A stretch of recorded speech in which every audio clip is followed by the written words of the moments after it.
Salut à tous. Aujourd'hui, nous sommes le jeudi 6 novembre 2025 et notre ami, notre frère, Alex Kreiner, est avec nous.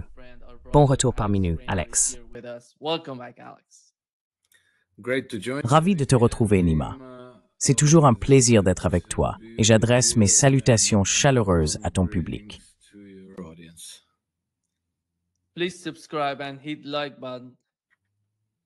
Veuillez vous abonner et cliquez sur le bouton « J'aime ».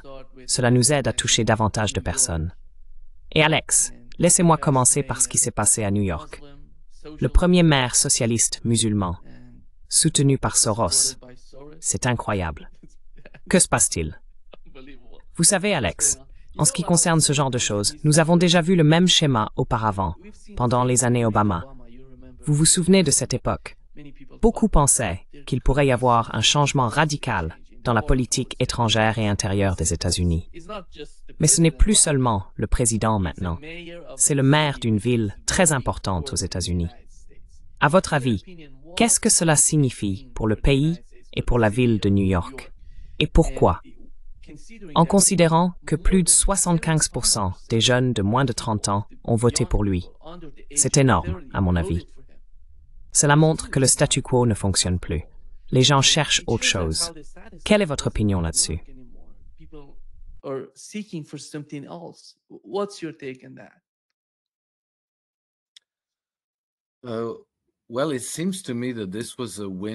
Eh bien, il me semble que c'était une victoire pour George Soros et son fils, Alex Soros, ce qui signifie que c'était une victoire pour la classe des financiers qui dirigent Wall Street, la City de Londres, et ainsi de suite.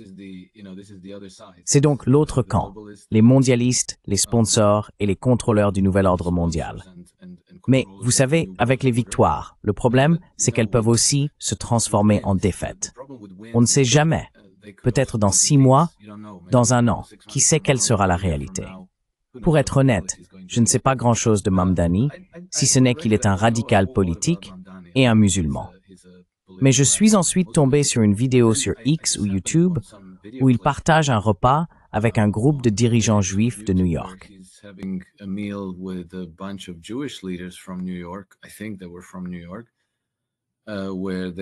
Je pense qu'ils venaient de New York et qu'ils étaient évidemment très favorables à lui. Puis l'une des personnes qui a porté un toast a dit « Oh, je sais qu'il est, je sais plus qui, sa mère était juive, et quelqu'un d'autre est juif. » Au début, j'ai pensé que c'était peut-être de l'IA, peut-être une sorte de fausse vidéo, je ne sais pas ce que c'est, car je l'ai littéralement vu il y a seulement quelques minutes. Mais cela ne me surprendrait pas, car nous vivons à une époque de tromperie très très profonde. Et ce n'est pas seulement maintenant, cela dure depuis des décennies, voire des siècles, où les pouvoirs du capitalisme financier portent au pouvoir des personnes très différentes de l'image qu'on en donne au public.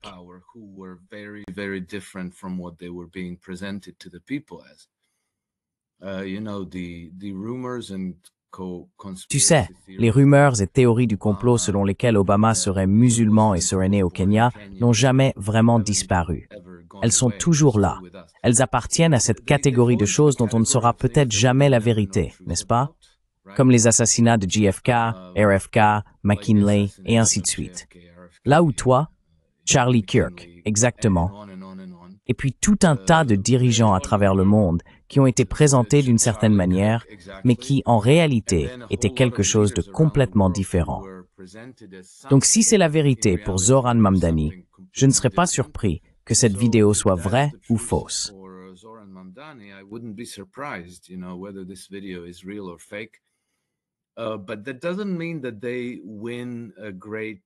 Mais cela ne signifie pas qu'ils remportent une grande et éclatante victoire et que le monde se déroule comme ils le souhaitent.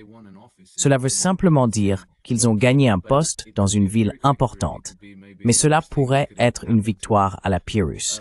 Cela pourrait être la pire chose qui leur soit arrivée. Là où cette victoire fait mal, c'est que le mouvement MAGA ne conquiert manifestement pas les cœurs et les esprits comme il le devrait. Et je pense que Trump porte une grande part de responsabilité à ce sujet. Son message n'est pas seulement flou et ambigu, il est délibérément dispersé. Les gens sont désorientés, ils ne comprennent pas ce qu'il fait, ni pourquoi, ni comment. Donc beaucoup de gens, je pense, abandonnent le mouvement MAGA et leur soutien à Trump.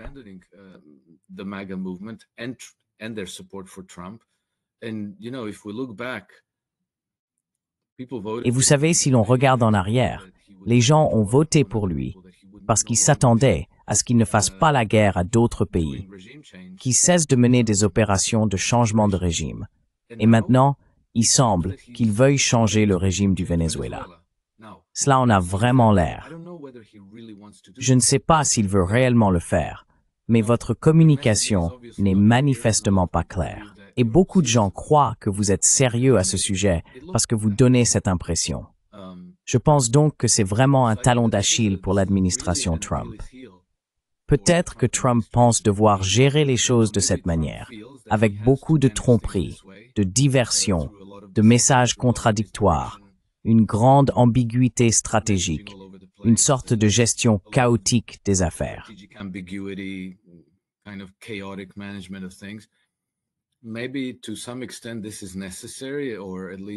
Peut-être que, dans une certaine mesure, c'est nécessaire, ou du moins, il le croit.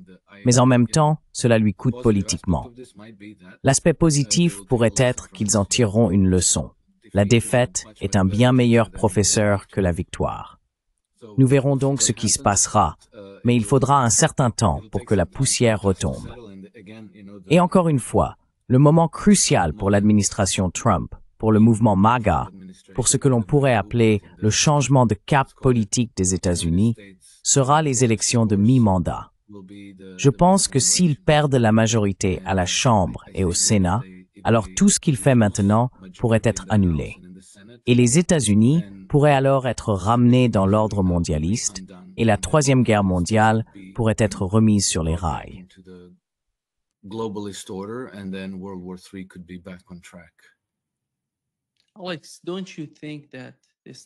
Alex, ne penses-tu pas que l'establishment a d'une certaine manière réussi à contrôler Donald Trump et son administration? Parce que regarde, le prix Nobel de la paix revient au Venezuela et à Maria Corina Machado, et Donald Trump adopte des politiques du même genre. Et qu'est-ce que c'est? Le Nigeria entre en scène. Tout à coup, il se préoccupe du Nigeria. Puis la Chine arrive. Quand on voit la réaction de la Chine, on sent que quelque chose de sérieux se passe. C'est pourquoi la Chine doit commenter et en parler. Je me demande comment nous pouvons comprendre la position de Trump. Il semble qu'ils aient réussi à le gérer jusqu'à présent en ce qui concerne le Venezuela. En ce moment, le Nigeria, l'Ukraine, chaque fois qu'il s'exprime, il dit quelque chose de différent. Tu te souviens, après la rencontre avec Poutine, il a dit « pas de Siswa ». Puis il a dit non, il faut s'en prendre à Siswa. Il n'y a aucune stabilité dans sa manière d'agir. C'est ça le problème aujourd'hui.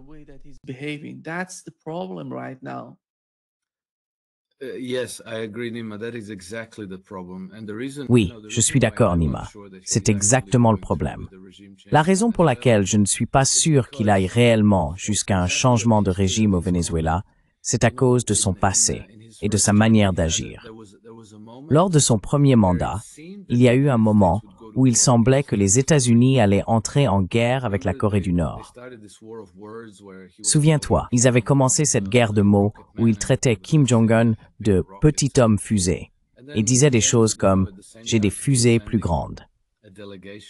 Mais en même temps, il envoyait une délégation de généraux du Pentagone et d'autres responsables en Chine et en Corée du Sud pour préparer des pourparlers de paix. Ce qui a suivi fut un moment très prometteur lorsqu'il a établi une relation cordiale avec Kim Jong-un. Et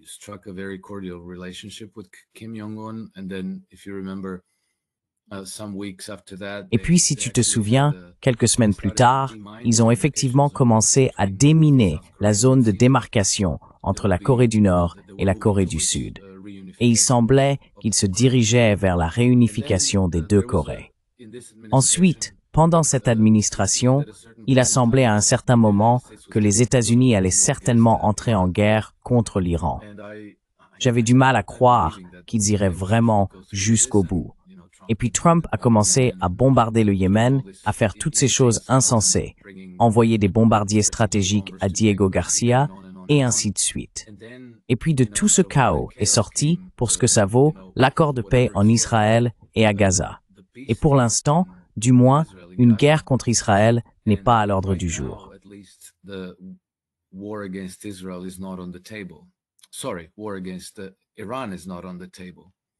Désolé, une guerre contre l'Iran n'est pas envisagée. Donc je soupçonne que ce que nous voyons avec le Venezuela pourrait bien se révéler être la même chose. Parce que si vous vous souvenez, lors de son premier mandat, en 2019, il y a eu une tentative de changement de régime au Venezuela. Et encore une fois, Trump semblait totalement d'accord avec cela. Sauf qu'il a choisi deux des pires personnes qu'il aurait pu sélectionner pour ce projet. L'un d'eux était John Bolton, à propos duquel Trump lui-même a dit qu'il était l'homme le plus stupide qu'il connaissait. Et l'autre était Elliot Abrams, dont vous savez, la dernière fois que j'ai entendu parler, c'était dans les années 1980, je crois, avec l'affaire Iran-Contra. Je crois qu'il a été inculpé, reconnu coupable, condamné à une peine de prison, puis gracié par George Bush père.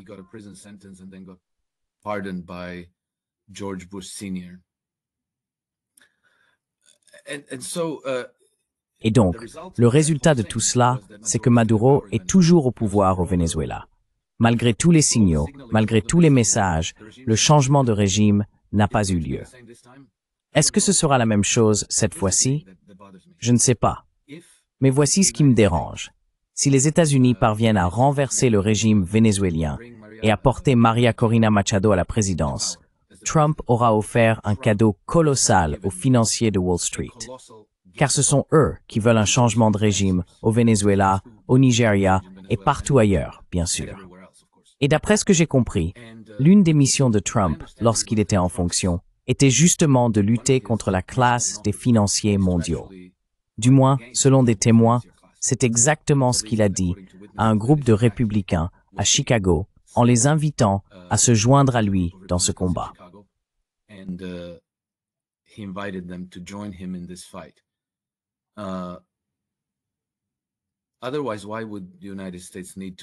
Sinon, pourquoi les États-Unis auraient-ils besoin de changer le régime du Venezuela? Cela n'a absolument aucun sens. Si vous avez besoin de pétrole, vous pouvez en acheter. Les États-Unis sont suffisamment grands, disposent d'un pouvoir de négociation suffisant pour probablement aller à Caracas et dire « Très bien, nous allons acheter tout votre pétrole. Vous allez nous le vendre à moitié prix. » Et je suis sûr que Maduro répondrait « Oui, monsieur, marché conclu. Mais ce n'est pas le pétrole qu'ils veulent. C'est la garantie qu'ils veulent. La garantie, c'est ça l'élément clé. Et la seule classe dans notre société qui a besoin de garantie, ce sont les banquiers. Donc la pression, évidemment, vient de Wall Street. Et dans ce sens, on peut aussi comprendre pourquoi le prix Nobel a été attribué à María Corina Machado, pratiquement exactement à ce moment-là.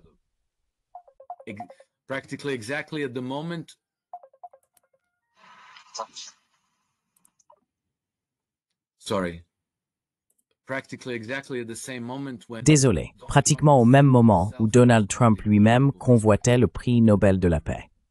Désolé, mon fils essaie de m'appeler. My son's trying to call me. No problem. Alex. Pas de problème. Alex, l'autre sujet concernant Donald Trump, qui a suscité beaucoup d'inquiétudes parmi les Russes, était sa rhétorique sur les essais de bombes nucléaires. On lui a demandé lors d'une interview à 60 minutes quelle en était la raison. Il a répondu que la Russie et la Chine testaient leurs armes nucléaires et que nous devions le faire pour leur montrer que personne d'autre ne le faisait. Oui, vas-y. Vas-y, Nima. Et en regardant ce qui se passe en ce moment, et la manière dont Donald Trump essaie de riposter, d'une certaine façon de montrer à quel point les États-Unis sont supérieurs à la Chine et à la Russie, pensez-vous que cela va l'aider? Voici ce qu'il a dit à propos des essais de bombes nucléaires et de la réaction. Je vais vous dire quelle a été la réponse du président russe. Voici ce qu'a dit Donald Trump.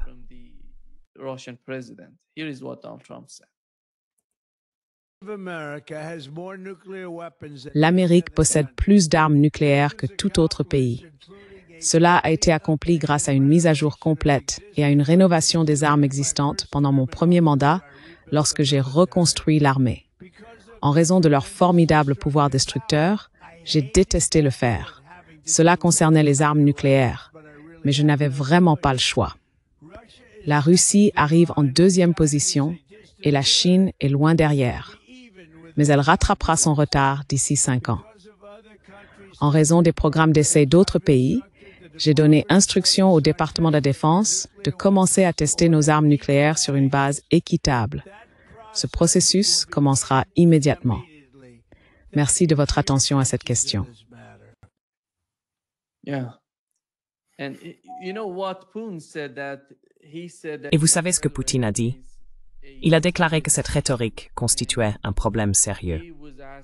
Il a demandé au Conseil de sécurité et aux agences de défense d'analyser les déclarations des États-Unis et de préparer des propositions sur la possible préparation de la Russie à des essais nucléaires.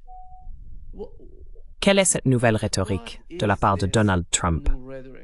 Il se vante que les États-Unis sont les plus puissants, qu'ils possèdent le plus grand arsenal nucléaire, ce qui n'est pas exact d'ailleurs, mais c'est Donald Trump. Il faut l'accepter. Au-delà de cela, ce qui est stratégique dans l'esprit des Russes et d'une importance majeure, c'est la question des essais nucléaires, ce qui est nouveau. Personne ne l'a fait auparavant et il essaye de le faire. Pourquoi cela?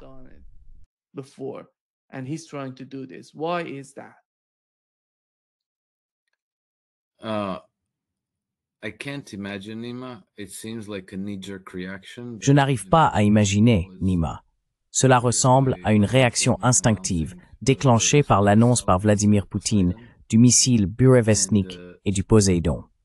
Et je pense qu'en partie, c'est peut-être même un malentendu. Les Russes n'ont pas testé une ogive nucléaire. Ils n'ont pas testé une bombe nucléaire. Ils ont testé un véhicule. Ils ont construit un moteur à réaction à propulsion nucléaire et fait voler un missile de croisière capable de parcourir de longues distances, environ 14 000 km, ce qui constitue une avancée majeure. Mais il n'y a pas eu de test de bombe nucléaire. Donc toute cette rhétorique de sa part est inappropriée. Elle est fausse. Cela semble presque être une réaction instinctive née d'un sentiment d'impuissance. Vous savez, parce que oui, les Américains ont des bombes nucléaires, mais ils n'ont rien de comparable aux missiles hypersoniques que les Russes possèdent en de nombreuses versions.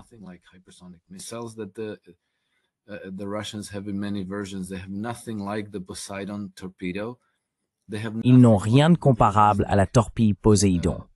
Ils n'ont rien de comparable au missile de croisière Burevestnik. Et même cette technologie, tu sais, est assez intéressante à bien des égards. Non pas parce qu'elle permet de créer un missile de croisière sans limite de portée, mais parce qu'elle pourrait aussi représenter une nouvelle technologie à usage civil. Alors sa réponse, c'est du genre « Oh, on va tester une bombe nucléaire maintenant. Vous allez voir. Et on en a plus que vous, même si ce n'est pas vrai. Et tout le monde sait que ce n'est pas vrai. Je ne sais pas, je n'y arrive juste pas. » C'est pourquoi déjà, il y a des mois et des mois, pratiquement depuis le début de son administration, j'ai pensé que, pour ma santé mentale et pour éviter de me faire du mal au cerveau, je devais arrêter d'écouter ce que cet homme dit et me concentrer uniquement sur ce qui se passe réellement.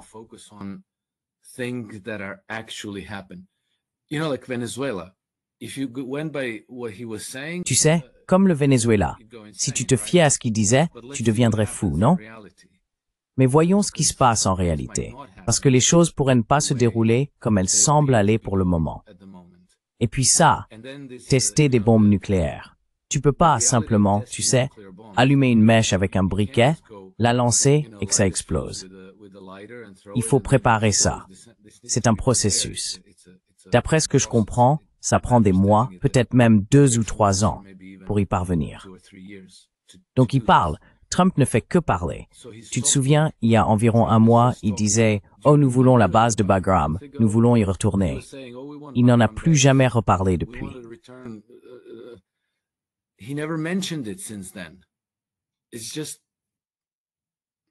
C'est juste. Ouais, vas-y. Mais il retourne en Syrie. Tu sais ce qui me paraît tellement étrange? Al-Jolani est allé en Russie, et la Russie a accepté avec lui qu'ils allaient être là-bas, en Syrie, pour les aider. Et Donald Trump, tout à coup, a décidé d'établir une base à Damas, en Syrie. Qu'est-ce que c'est que ça? Qu'est-ce que c'est? C'est incroyable.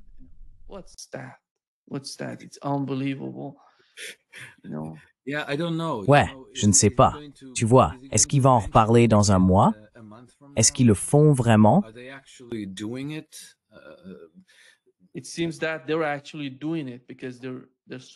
On dirait qu'ils le font vraiment, car leurs soldats arrivent là-bas. Ils viennent tout juste d'atterrir à Damas, tandis que Al-Shara sera à Washington pour parler avec Donald Trump. Et voici les dernières nouvelles que je viens de te lire. Et moi, Alex, qu'est-ce qui se passe? Je pense que tu te souviens de l'administration Biden.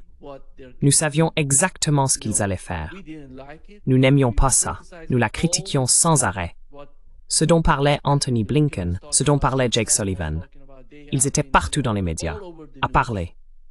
Personne ne fait ça dans l'administration Trump. Qui est Rubio?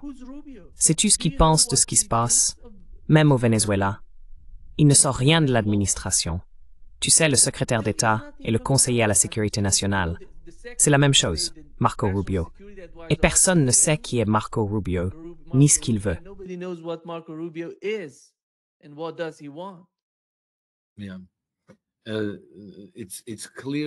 Oui, c'est clairement un cas d'ambiguïté stratégique. Et vous savez, je pense que c'est quelque chose qu'ils font volontairement. Ce n'est pas un accident. Ils le font délibérément. Le but est de dissimuler leurs véritables intentions, afin qu'il nous soit difficile d'interpréter ce qu'ils font, ce qu'ils cherchent à accomplir et ce qui se passe réellement. Mais je dois dire que pour moi, cette situation est bien préférable à ce que nous avions avec Anthony Blinken, Jake Sullivan, Victoria Nuland et tous ces gens-là, car ils avaient une vision à sens unique, nous poussant vers des escalades au Moyen-Orient, en Ukraine, contre la Russie, contre la Chine. Ils étaient déjà en train de mettre les choses en place.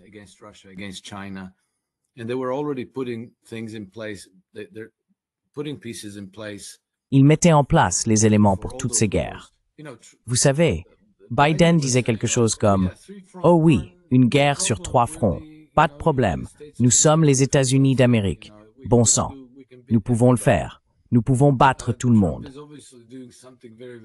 Trump fait évidemment quelque chose de très différent. Et, vous savez, pour moi, le changement vraiment important dans la nouvelle administration, c'est que nous avons de bonnes relations constructives entre la Russie et les États-Unis. Ce qui, vous savez, est d'une importance capitale, car ce sont les 2 principales puissances nucléaires. Le plus grand risque, c'est l'anéantissement nucléaire de toute l'humanité. Donc le fait que les 2 administrations se parlent, qu'elles soient en bons termes et qu'elles avancent dans une direction constructive, est extrêmement important.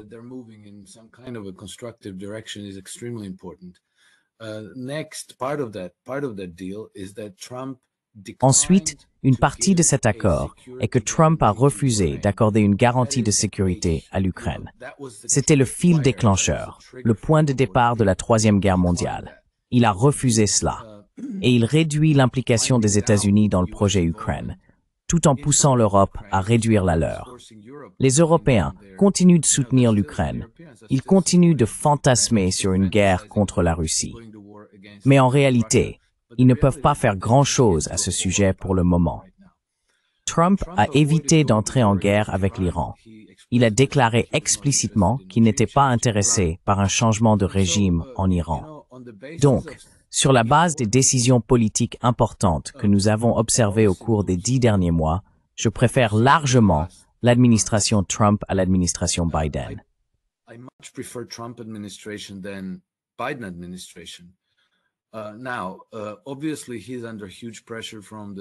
Évidemment, il subit une énorme pression du lobby sioniste, de Wall Street, du complexe militaro-industriel et de bien d'autres milieux pour faire autre chose et probablement revenir aux mêmes politiques que l'administration américaine suit depuis la Seconde Guerre mondiale. Et je pense que cette pression est la raison pour laquelle il rend tout le monde fou, y compris nous. Alors, Vous savez, comment comprendre la Syrie, comment comprendre le Nigeria, comment comprendre le Venezuela, le Yémen, et ainsi de suite. Je n'en suis jamais sûr. Je ne suis jamais sûr de la réponse. Mais je pense certainement que nous avons franchi une étape très importante pour nous éloigner du précipice de l'anéantissement nucléaire depuis l'arrivée de Trump au pouvoir.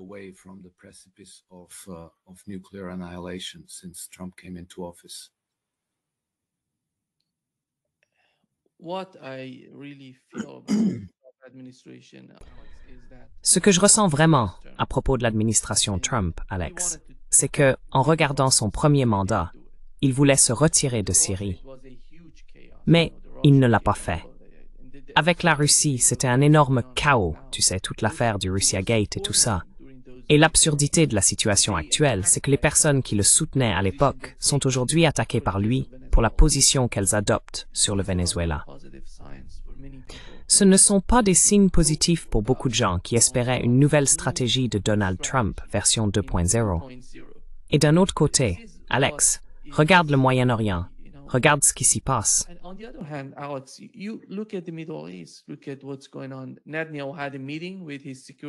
Netanyahou a eu une réunion avec son conseil de sécurité, avec des membres du Mossad, du Shin Bet, tous ensemble. Ils parlent de nouvelles opérations concernant l'Iran et le Hezbollah. Tu sais, le soi-disant cessez-le-feu. Et pourtant, ils attaquent les Gazaouis chaque jour, tuant des gens. En Cisjordanie, la situation est tout simplement inimaginable, ce qui s'y passe. Et ils parlent d'attaquer le Hezbollah à cause de cette nouvelle rhétorique, selon laquelle le Hezbollah se renforce d'une manière qu'ils disent ne pas pouvoir contrer, à moins d'attaquer dès que possible. Voilà ce qui se passe avec l'administration Trump.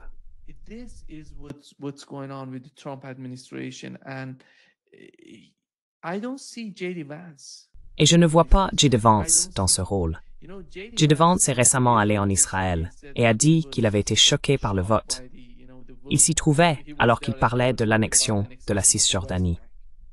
Ce que j'essaie de vous montrer, c'est que les personnes au sein du mouvement Trump, qui avaient une vision un peu différente, elles ne sont tout simplement pas prises en compte. Tulsi Gabbard s'est exprimé sur le changement de régime et sur les ravages que cela pourrait causer, et a déjà causé jusqu'à présent. Et il ne semble pas que quiconque dans l'administration Trump se soucie de ce dont parle Tulsi Gabbard.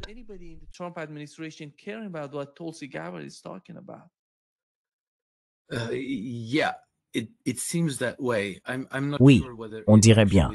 Je ne suis pas sûr que ce soit vraiment le cas. Tu sais, on le découvrira peut-être. Mais il y a un point intéressant. Tu as mentionné la visite de J.D. Vance en Israël. Donc il semble qu'il y ait là quelque chose, une sorte de changement tectonique.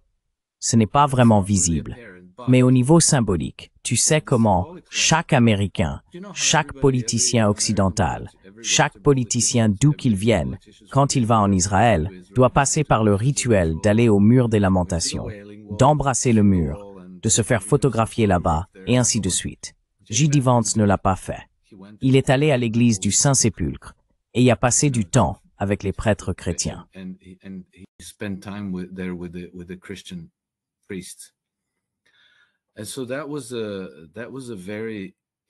C'était un message symbolique très important. Et puis, quelque chose que j'ai appris hier, c'est que le soutien à Israël parmi les conservateurs américains a connu un point d'inflexion après l'assassinat de Charlie Kirk. Le FBI a mené une enquête très rapide et bâclée, où ils ont essentiellement déclaré « Oh oui, tireur isolé, rien à voir ici, circulez ». Eh bien, apparemment, il y a une nouvelle enquête, et la personne qui la dirige est un certain Joe Kent. Je n'en avais jamais entendu parler auparavant, mais il fait partie de l'administration, et il semble particulièrement intéressé par la question de savoir si une puissance étrangère a été impliquée dans l'assassinat de Charlie Kirk.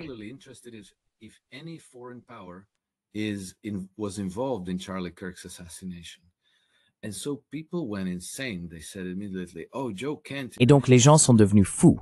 Ils ont immédiatement dit « Oh, Joe Kent est antisémite ». Apparemment, il y a même eu une dispute lors d'une réunion du cabinet entre le FBI et Joe Kent. Ils voulaient qu'il mette fin à l'enquête. Personne ne veut qu'il examine la possible implication d'une puissance étrangère dans l'assassinat de Charlie Kirk. Mais apparemment, Trump a soutenu Joe Kent dans cette enquête, dans ce conflit. Et puis, vous savez, il y a aussi quelques changements concernant Tucker Carlson et Elon Musk. Apparemment, bien que je ne sache pas si c'est vrai, Elon Musk rachèterait ABC News et voudrait nommer Tucker Carlson directeur général. Et maintenant, tout le monde devient fou parce que Tucker Carlson est lui aussi qualifié d'antisémite.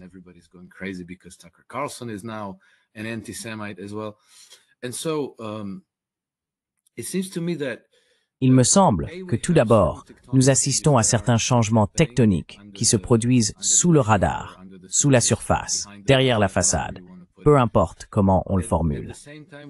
En même temps, nous subissons de violentes opérations psychologiques dans l'espace public, où nous sommes exposés à une multitude d'informations destinées, premièrement, à dissimuler ces changements, deuxièmement, à présenter l'administration sous le pire jour possible, et troisièmement, à brouiller les enjeux autant que possible. Donc je comprends tout ce que vous dites, et bien sûr, ce sont là des signes extrêmement préoccupants, mais je pense que des transformations très profondes sont en cours.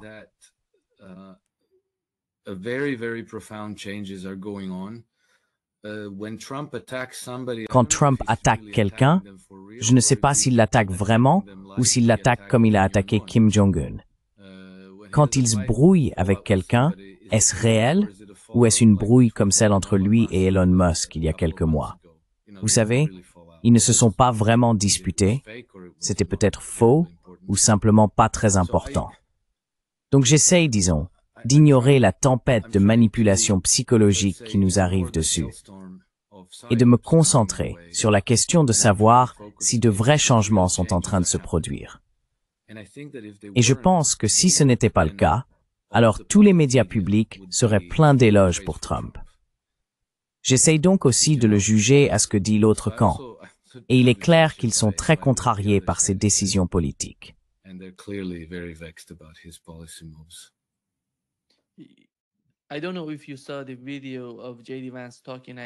Je ne sais pas si tu as vu la vidéo de J.D. Vance parlant à TPUSA, Turning Point, USA. Il répondait à une question d'un jeune dans le public qui lui demandait « Pourquoi cela? Pourquoi soutenons-nous Israël ?» Sa réponse, tu sais, a en quelque sorte mis les sionistes dans une position où ils n'avaient plus d'autre choix que de l'attaquer. Ils l'attaquaient parce qu'ils le considéraient comme une menace. À leurs yeux, Charlie Kirk représentait déjà un danger pour leur rhétorique. Et maintenant, J.D. Vance aussi. Voici donc ce qui s'est passé. Il a été violemment attaqué, en réalité de deux manières, dans les jours qui ont suivi. Les démocrates l'attaquaient, et il y avait toutes ces questions partisanes. Mais l'essentiel, c'était la réaction des sionistes après la diffusion de la vidéo. Voici ce qu'il a dit, Alex.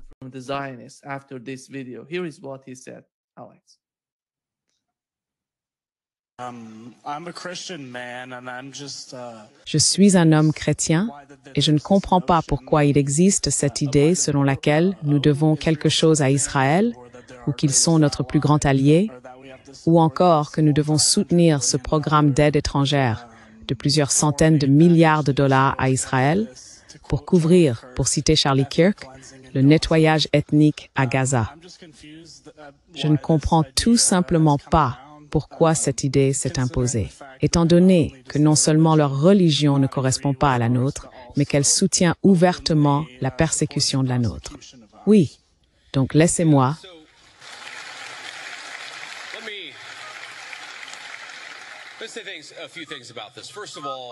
disons quelques mots à ce sujet. Tout d'abord, lorsque le président des États-Unis dit « l'Amérique d'abord », cela signifie qu'il défend avant tout les intérêts des Américains.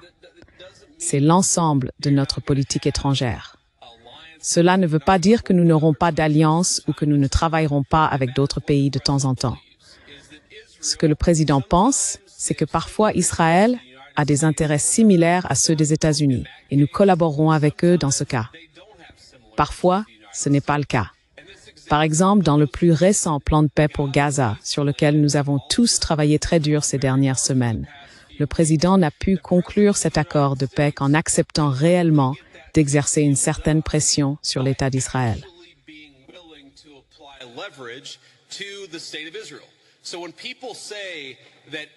Donc, quand les gens disent qu'Israël manipule ou contrôle d'une manière ou d'une autre le président des États-Unis, eh bien, il ne contrôle pas ce président des États-Unis. C'est l'une des raisons pour lesquelles nous avons pu obtenir certains des succès que nous avons eus au Moyen-Orient. Quant au fait que les Juifs soient en désaccord avec les chrétiens sur certaines idées religieuses, oui, absolument. L'une des réalités, c'est que les Juifs ne croient pas que Jésus-Christ soit le Messie. Évidemment, les chrétiens, eux, y croient. Il existe des désaccords théologiques importants entre chrétiens et juifs. Mon attitude, c'est ayons ces conversations, ayons ces désaccords lorsqu'ils se présentent. Mais s'il existe des domaines d'intérêt commun, nous devrions aussi être prêts à travailler ensemble sur cela. Par exemple, une chose à laquelle je tiens vraiment, c'est la préservation de l'église du Saint-Sépulcre à Jérusalem.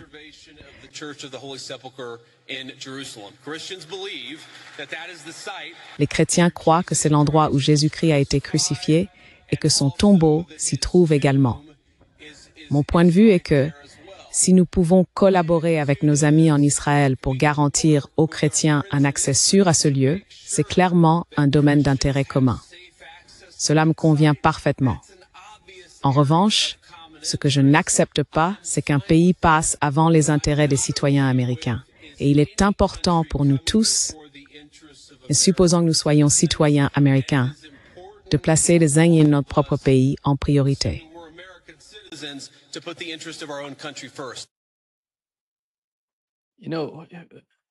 Vous savez, l'un des points essentiels qu'il a mentionné, c'est que les États-Unis ont décidé d'utiliser leur influence sur Netanyahou pour obtenir un cessez-le-feu.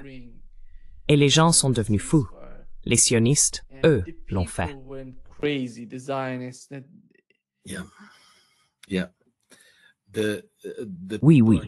Les gens deviennent fous, Nima, parce que cette rhétorique, ce récit qui émane actuellement de l'administration, est absolument radical par rapport, tu sais, au schéma de longue date d'obéissance aveugle à l'État d'Israël.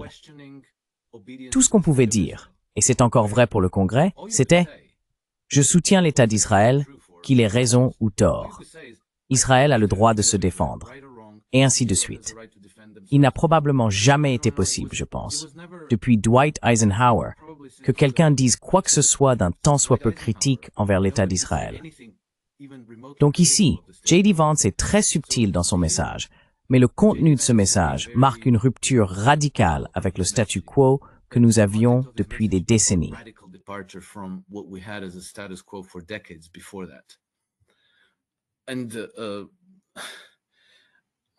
Et je pense qu'il n'est pas étonnant que les sionistes, Mark Levin par exemple, soient devenus complètement fous.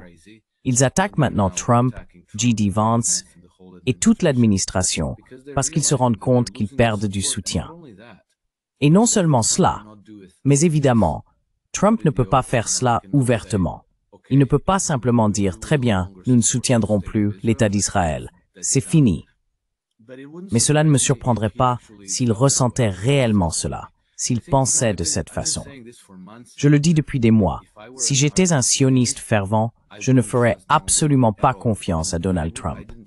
Et je ne lui faisais déjà pas confiance à l'époque où il donnait toutes les apparences d'une dévotion indéfectible à l'État d'Israël.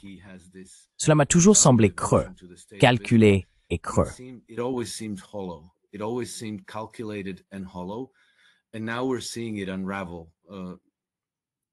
Et maintenant, nous voyons que tout commence à se déliter sur les bords. Mais ce délitement sera très difficile à inverser. Je pense que c'est un bon signe, car il faut garder ceci à l'esprit. Il est devenu évident pour les forces armées et les agences de renseignement des États-Unis que les intérêts de l'État d'Israël et ceux des États-Unis sont en réalité diamétralement opposés. Un document a été publié en ce sens en 2012, cosigné par les 16 agences de renseignement. Je crois qu'il y en avait 16 à l'époque. Nous en avons 17 aujourd'hui. Quoi qu'il en soit, toutes les agences de renseignement des États-Unis ont cosigné ce document en 2012. Et même si le discours et la rhétorique publique sont restés inchangés, il est clair que beaucoup de personnes au sein de l'administration en sont conscientes. it's clear that a lot of people in the administration are aware of this. And I think that makes sense because the United States. Et je pense que cela a du sens, car les États-Unis ne sont pas la même chose que l'Empire britannique. L'État d'Israël, tout le projet sioniste, est le produit de l'Empire britannique, en quelque sorte imposé aux États-Unis comme un beau-fils adopté dont l'Amérique a dû s'occuper. Mais cela n'a jamais vraiment eu beaucoup de sens. Ce qui a du sens pour les États-Unis, en revanche, c'est d'entretenir de bonnes relations avec l'Arabie saoudite, de bonnes relations avec l'Iran, de bonnes relations avec toutes les nations riches en ressources de cette région, car il est évident qu'ils ont un avantage à commercer avec ces nations, à obtenir leurs investissements et à investir dans ces pays.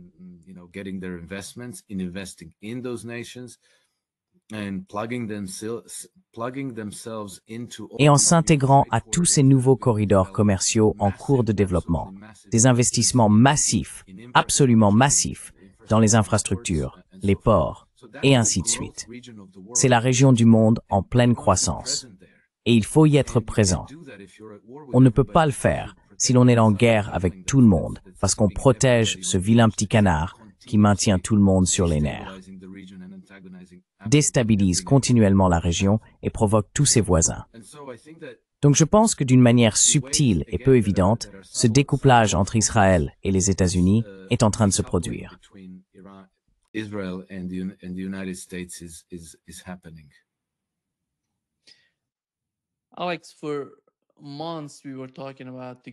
Alex, cela fait des mois que nous en parlons. J'ai discuté avec Paul Craig Roberts. Il pense qu'un partenariat ou une alliance entre la Russie, la Chine et l'Iran pourrait sauver le monde, dans le sens où cela apporterait la paix en Eurasie et en Asie occidentale, et enverrait un signal aux États-Unis indiquant qu'il existe des limites à ce qu'ils peuvent faire dans ces régions. Récemment, Lavrov a été interrogé lors d'une conférence de presse pour savoir si la Russie envoyait des S-400 à l'Iran. Il a répondu qu'il n'y avait aucune limite au type de partenariat que la Russie et l'Iran entretiennent. J'imagine qu'il se passe beaucoup de choses entre eux, et je crois qu'il en va de même pour la Russie et la Chine. Penses-tu qu'ils forment, à ton avis, une sorte de partenariat qui va au-delà d'une alliance? Quelque chose que nous ne connaissons pas vraiment, parce qu'ils n'en parlent pas beaucoup. Mais d'une certaine manière, au fil de ces conférences de presse, nous obtenons de petits indices sur ce qui se passe.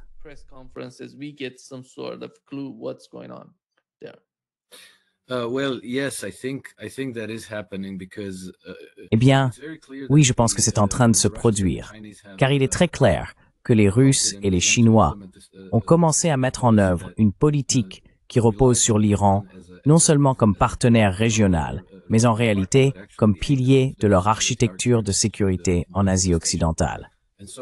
Je pense qu'il y a une prise de conscience parmi ces puissances que, si elles ne restent pas unies, elles peuvent être éliminées une à une par l'ordre mondial globaliste. Donc vous savez, si les puissances occidentales parvenaient à effectuer un changement de régime en Iran, tous ces projets de développement, comme le corridor de transport nord-sud, seraient terminés. Ils ne continueraient plus. Sans aucun doute. Exactement.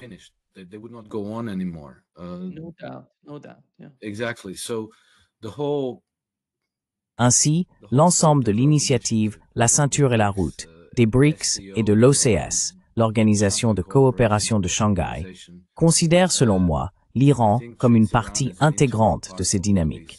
Et vous savez, ce que fait l'Occident, c'est que lorsqu'il mène un changement de régime dans un pays, il transforme ensuite ce pays en arme contre ses voisins et contre d'autres puissances de la région. De la même manière qu'ils ont utilisé l'Ukraine pour affaiblir et déstabiliser la Russie, ils pourraient utiliser l'Iran pour affaiblir et déstabiliser la Russie également. Ou encore, ils pourraient utiliser la Russie s'ils parvenaient à y provoquer un changement de régime et à installer, disons, un nouveau type de Boris Eltsine. Ils pourraient alors se servir de la Russie pour attaquer la Chine, de la même façon qu'ils ont utilisé l'Ukraine pour attaquer la Russie.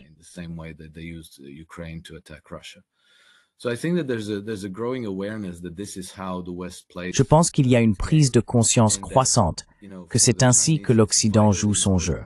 Et vous savez, pour les Chinois, il est d'une importance vitale que Vladimir Poutine et son gouvernement restent au pouvoir à Moscou et qu'il y ait une continuité de la politique, qu'il n'y ait pas un Volodymyr Zelensky amené au Kremlin par l'Occident. Il en va de même pour les relations entre la Russie et l'Iran, et entre la Chine et l'Iran. Je pense qu'ils voient tous qu'ils dépendent les uns des autres pour leur sécurité. Donc vous avez tout à fait raison, c'est plus qu'une alliance, c'est un travail d'équipe stratégique à tous les niveaux. Strategic teamwork on every level. Where does the future of Europe lie? Où se trouve l'avenir de l'Europe, Alex, à ton avis? Parce que, d'après ce que nous avons vu jusqu'à présent avec l'administration Trump, il transfère simplement tout le fardeau sur les épaules des Européens. Dans le cas de la guerre en Ukraine, Donald Trump ne se soucie plus de ce qui s'y passe. Il dit aux Européens, « Si vous voulez continuer, vous pouvez l'acheter chez nous et le donner à l'Ukraine. Mais nous n'allons pas être là et nous n'allons rien envoyer. » Alors, quel est l'avenir de l'Europe? Que veulent-ils pour leur avenir? What do they want for their future? Cela dépend à qui vous posez la question. Évidemment, si vous demandez à Ursula von der Leyen ou à Kaja Kallas, l'avenir de l'Europe, c'est la guerre contre la Russie. Et il en va de même pour Friedrich Merz, Emmanuel Macron et d'autres. La question est de savoir s'ils vont rester au pouvoir ou si la démocratie va l'emporter. Parce que la majorité des gens ne veulent pas de cette guerre. Et nous voyons déjà des voix en Allemagne devenir plus fortes et plus audacieuses, nous disant que nous devons coopérer avec la Russie. Nous avons besoin du gaz russe. Nous avons besoin des ressources russes, car sinon, nos économies vont être détruites. Des membres de l'AfD en parlent ouvertement, ce qui est presque interdit en Allemagne.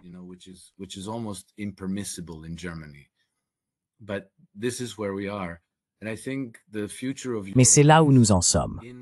Je pense que l'avenir de l'Europe réside dans un partenariat avec la Russie, dans une intégration multipolaire, dans la connexion avec le mouvement des BRICS et en somme, dans le lien entre nos économies et celles du reste du continent eurasien, indépendamment, disons, de la domination financière anglo-américaine. La semaine dernière, j'ai participé au Forum économique eurasiatique de Vérone à Istanbul. La première fois que j'ai été invité à cet événement, c'était il y a 4 ans à Bakou, en Azerbaïdjan. Je me souviens de mes impressions à l'époque. Ces rencontres étaient très constructives.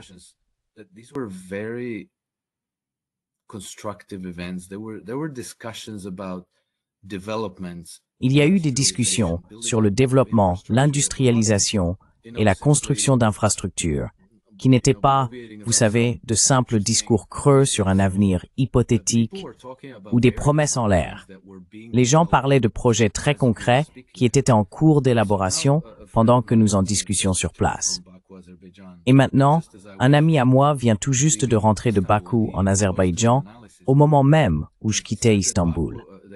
Il a publié une analyse et a indiqué qu'en 4 ans, l'Azerbaïdjan avait construit 4000 km d'autoroutes, 447 ponts, plus d'une centaine de tunnels, dont l'un est le 2e plus long tunnel du monde, et 16 viaducs. Tout cela s'est produit en moins de 5 ans.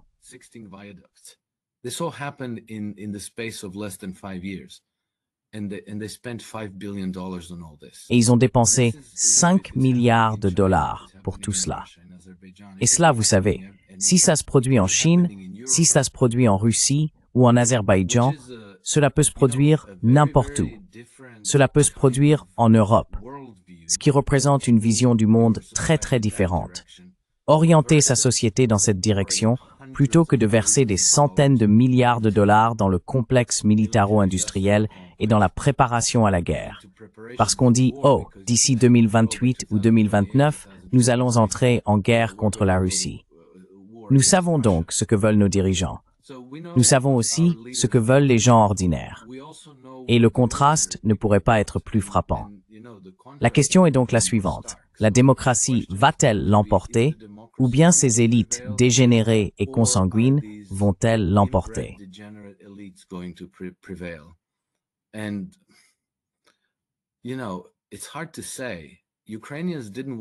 Vous savez, c'est difficile à dire. Les Ukrainiens ne voulaient pas faire la guerre contre la Russie, mais ils ont fini par y être contraints. Alors, je ne sais pas si l'Europe sera capable de résister à cette poussée vers la guerre. Cela dépendra de nous. Je vois beaucoup de gens se réveiller, mais je vois aussi beaucoup de gens très complaisants qui haussent simplement les épaules en disant « Oh, que pouvons-nous faire? Je ne suis qu'une seule personne. Je ne peux pas faire grand-chose. Nous verrons bien. » J'espère sincèrement, et j'aimerais que tous ceux qui écoutent comprennent, que notre coopération, notre obéissance et notre acquiescement à tous les développements, y compris la guerre, leur sont essentiels. Le fait que nous suivions passivement ce dans quoi ils nous forcent revient à leur offrir une victoire.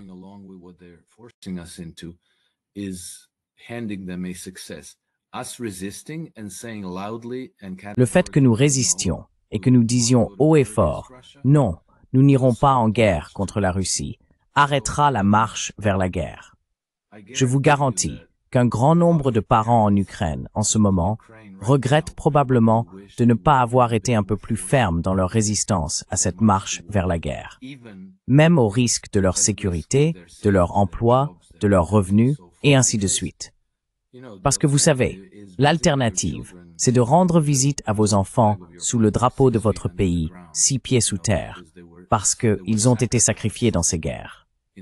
Si nous ne voulons pas de cela, nous allons devoir riposter, et nous allons devoir le faire de manière décisive et audacieuse, et peut-être même accepter un peu de risque pour nous-mêmes.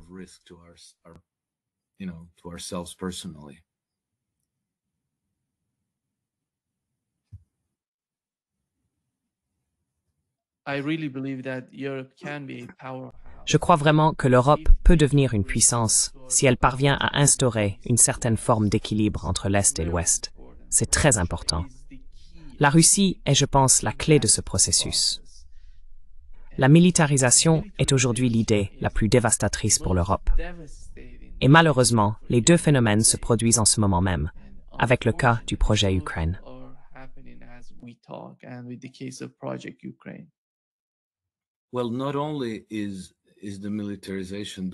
Eh bien, non seulement la militarisation est le pire développement possible, mais elle est aussi vouée à l'échec. Nous ne pouvons pas vaincre la Russie. Vous savez, Napoléon a rassemblé la plus grande force d'invasion de toute l'histoire et a envahi la Russie. Il a perdu. Hitler a monté la plus grande force d'invasion jamais dirigée contre la Russie. 4 millions de soldats, des milliers de chars, d'avions, de canons, d'obusiers, tout cela. En un an, à partir du début de l'opération Barbarossa, la force d'invasion est passée à 6 millions de soldats. C'était absolument colossal. Ils ont tout de même perdu, et ils ont perdu face à l'URSS, qui n'était pas aussi puissante que la Russie d'aujourd'hui. La Russie actuelle est probablement la puissance militaire la plus forte du monde.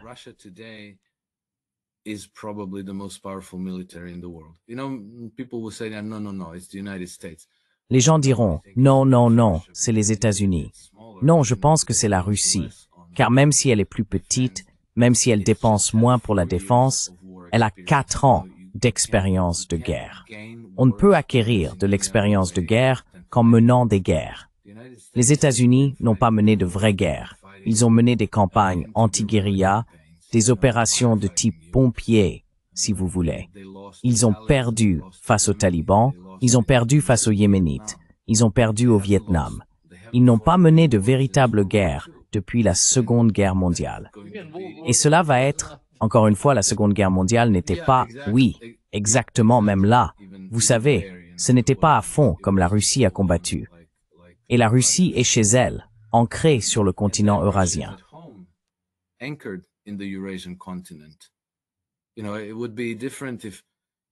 Vous savez, ce serait différent si les troupes russes traversaient l'Atlantique ou le Pacifique pour attaquer les États-Unis. Là, on dirait, il n'y a aucune chance que les Américains gagnent, bien sûr. Mais sur le continent eurasien, dans n'importe quelle confrontation, les Russes seraient invincibles. Alors pourquoi l'Europe devrait-elle aller dans cette direction?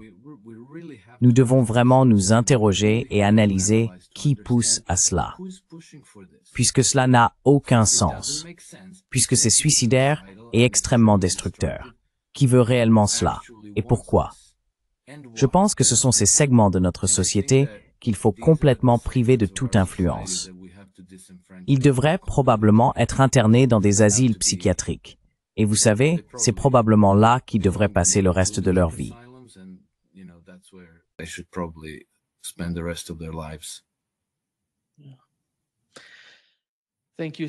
Merci beaucoup, Alex, d'être avec nous aujourd'hui. C'est un grand plaisir. Toujours un plaisir, Nima. Heureux de te rejoindre. Et à la prochaine. À bientôt. Au revoir. Prends soin de toi.